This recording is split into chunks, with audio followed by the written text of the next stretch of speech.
할렐루야, 좋은 아침입니다. 1월 24일 월요일, 한 번도 살아가 보지 못한 하루가 시작됩니다. 하나님과 함께, 말씀과 함께 우리가 거룩한 리듬으로 살아가는 모두가 되었으면 좋겠습니다. 사도신경으로 우리의 신앙을 고백하겠습니다. 전능하사 천지를 만드신 하나님 아버지를 내가 믿사오며 그 외아들 우리 주 예수 그리스도를 믿사오니 이는 성령으로 잉태하사 동정녀 마리아에게 나시고 본디오 빌라도에게 고난을 받으사 십자가에 못 박혀 죽으시고 장사한 지 사흘 만에 죽은 자 가운데서 다시 살아나시며 하늘에 오르사 전능하신 하나님 우편에 앉아 계시다가 저리로서 산자와 죽은 자를 심판하러 오시리라. 성령을 믿으며 거룩한 공예와 성도가 서로 교통하는 것과 죄를 사하여 주시는 것과 몸이 다시 사는 것과 영원히 사는 것을 믿사옵나이다. 아멘. 오늘 우리가 함께 나눌 말씀은 요한복음 13장입니다. 저는 특별히 1절 말씀을 여러분들과 함께 나누고 싶습니다.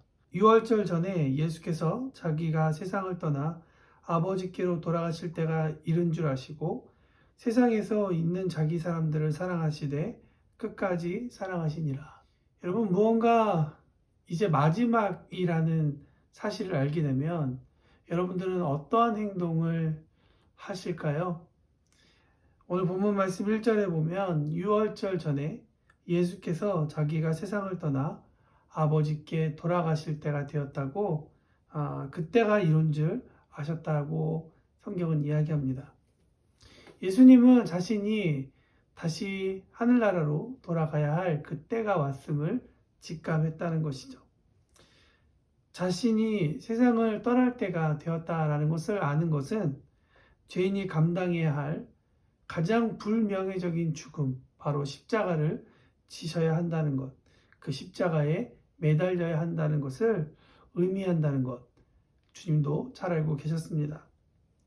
죄, 즉 하나님 아버지께서 선포하신 명령에서 1도 벗어나지 않고 죄란 없으신 그분께서 에덴 동산에서 하나님과 같이 될 수 있다는 사단의 유혹을 뿌리치지 않고 선악과를 먹어서 하나님의 말씀, 하나님의 법도에서 벗어나 죄에 빠진 모든 사람을 구원하시기 위해 인류의 죄를 대신 지고 십자가에서 끝내시려는 그 고결한 사역.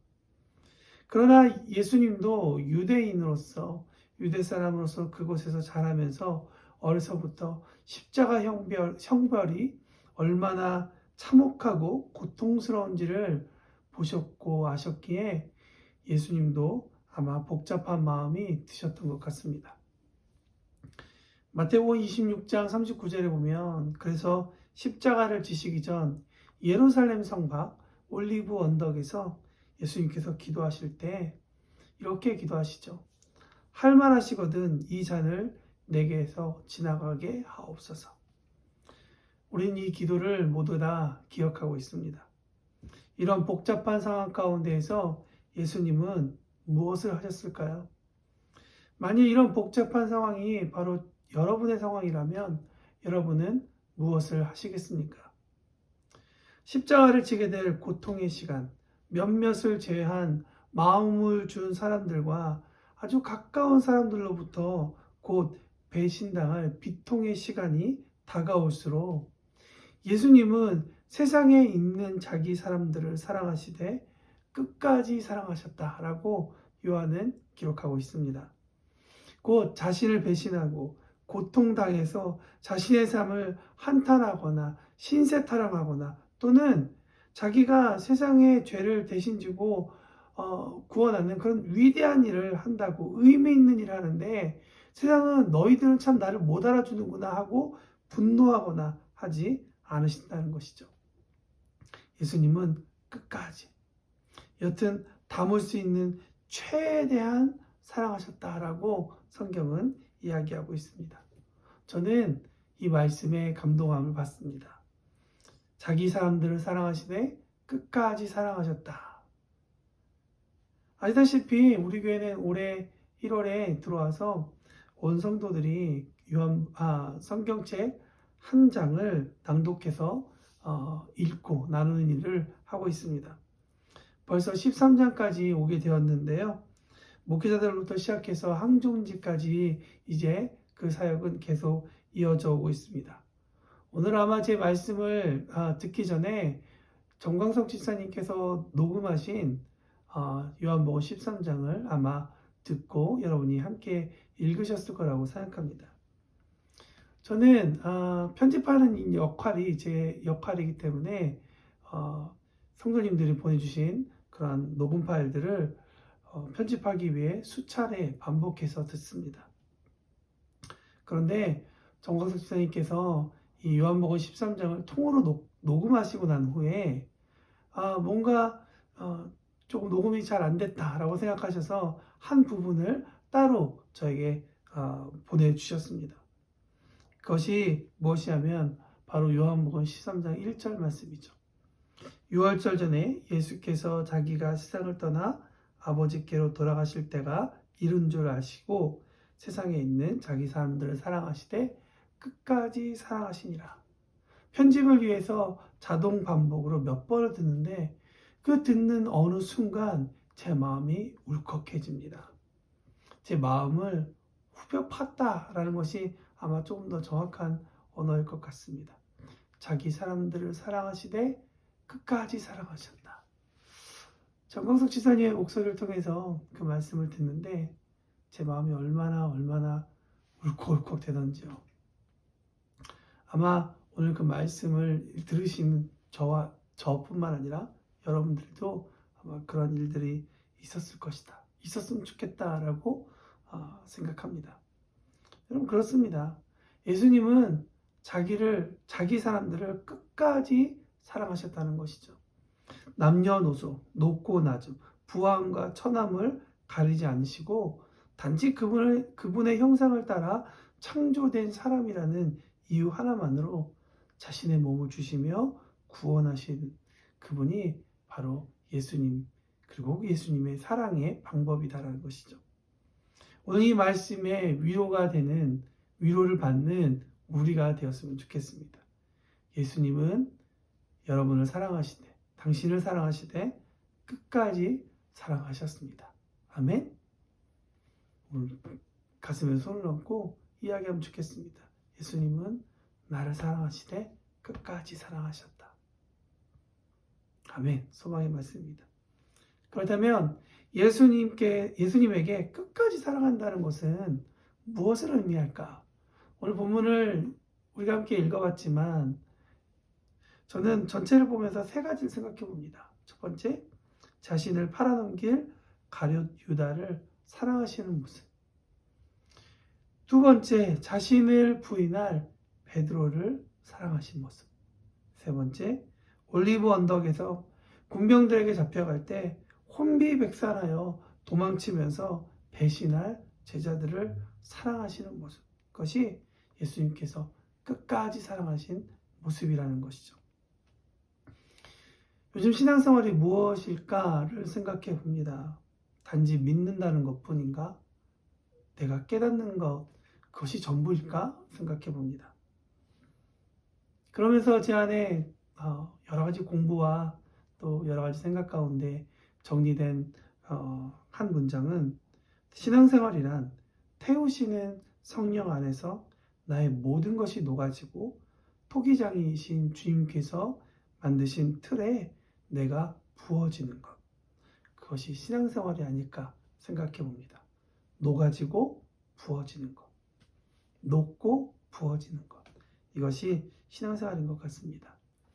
이 세상의 가치대로라면 당연히 친한 척하다가 배신하여서 죽게 만드는 상황을 만드는 가룟 유다나 인기가 있고 풍성할 땐 같이 있다가 위험해지니 자신을 버리고 자기 살 길을 찾는 제자들의 모습.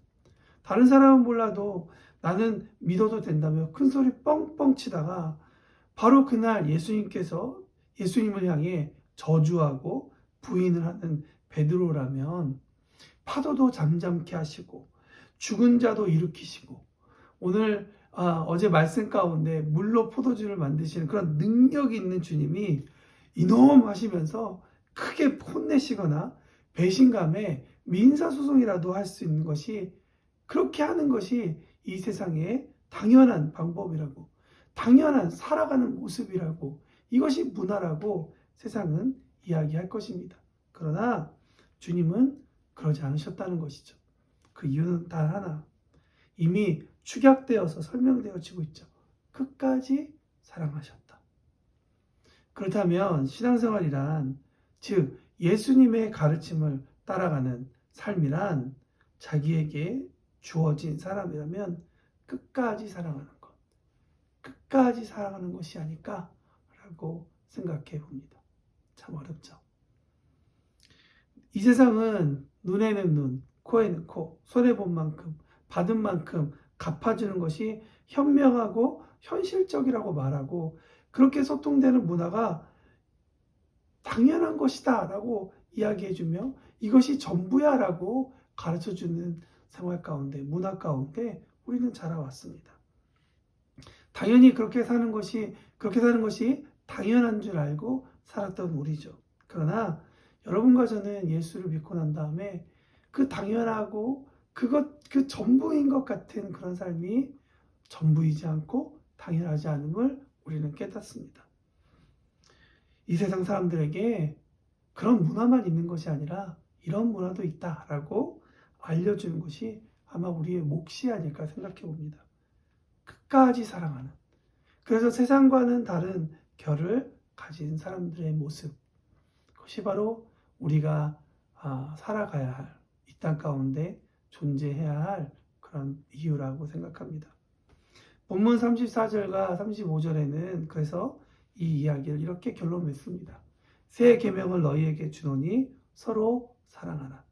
내가 너희를 사랑한 것 같이 너희도 서로 사랑하라. 너희가 서로 사랑하면 이로써 모든 사람이 너희가 내 제자인 줄 알리라. 모든 사람이 너희가 내 제자인 줄 알리라.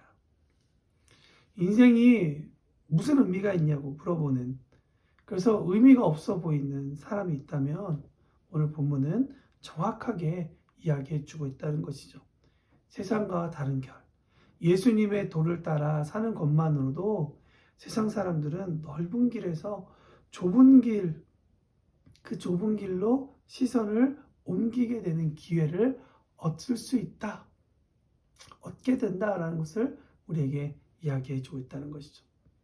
잘 사는 것만으로, 예수의 결을 가지고 사는 것만으로도 우리는 이 땅 가운데 너무나도 소중한 역할을 하고 있다는 것이죠.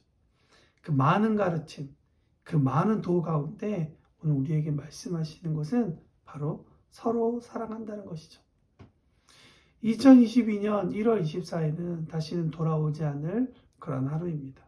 오늘 하루 나를 배신하기도 하고 참소하고 비웃기도 하고 나를 저주하고 떠난 이가 있다면 그들을 사랑하시되 끝까지 사랑해 보는 것이, 그렇게 도전해 보는 것이 우리가 할 일이 아닐까 생각해 봅니다. 당연히 우리 힘으로 되지 못하죠. 그렇게 해서 된다면 얼마나 좋겠습니까? 그러나 그것은 참 불가능하다. 그래서 성경은 우리에게 말씀하고 계십니다. 성령님이 우리와 함께 하시다. 우리의 힘으로 되지 않지만 성령님의 힘으로 그것이 가능하다는 것을 우리 스스로에게 주님은 보여주기 원하시고, 또한 그런 우리의 모습을 보며 세상 사람들은 하나님의 길, 하나님께 영광을 돌리는 그런 것을 바라보게 될 것입니다. 그리고 그들도 그 길로 돌아서게 될 것이라고 생각합니다. 오늘 말씀 기억하시면서 함께 기도했으면 좋겠습니다. TV나 유튜브, 노래 등 세상 문화에서 어떻게 가르치던지 세상의 사랑을 내려놓고 예수님의 사랑을 따라 끝까지 사랑하도록 성령님, 우리 힘으로는 되지 않으니까 꼭 도와주세요 라고 기도해 주십시오. 월요일은 나라와 민족을 위해 푸른나무 교회와 사역을 위해 기도하는 날입니다. 특별히 헐뜯고 비방하는 언어들이 이 땅 가운데 사라지게 하여 주십시오. 생명의 언어들이 이 땅 위에 푸른나무 교회와 교회를 통한 모든 사역 가운데 일어나도록 도와주십시오. 그렇게 기도하는 저와 여러분이 되었으면 좋겠습니다. 오늘도 기도하며 승리하는 우리 모두가 되기를 원합니다. 축복합니다. 함께 기도하겠습니다.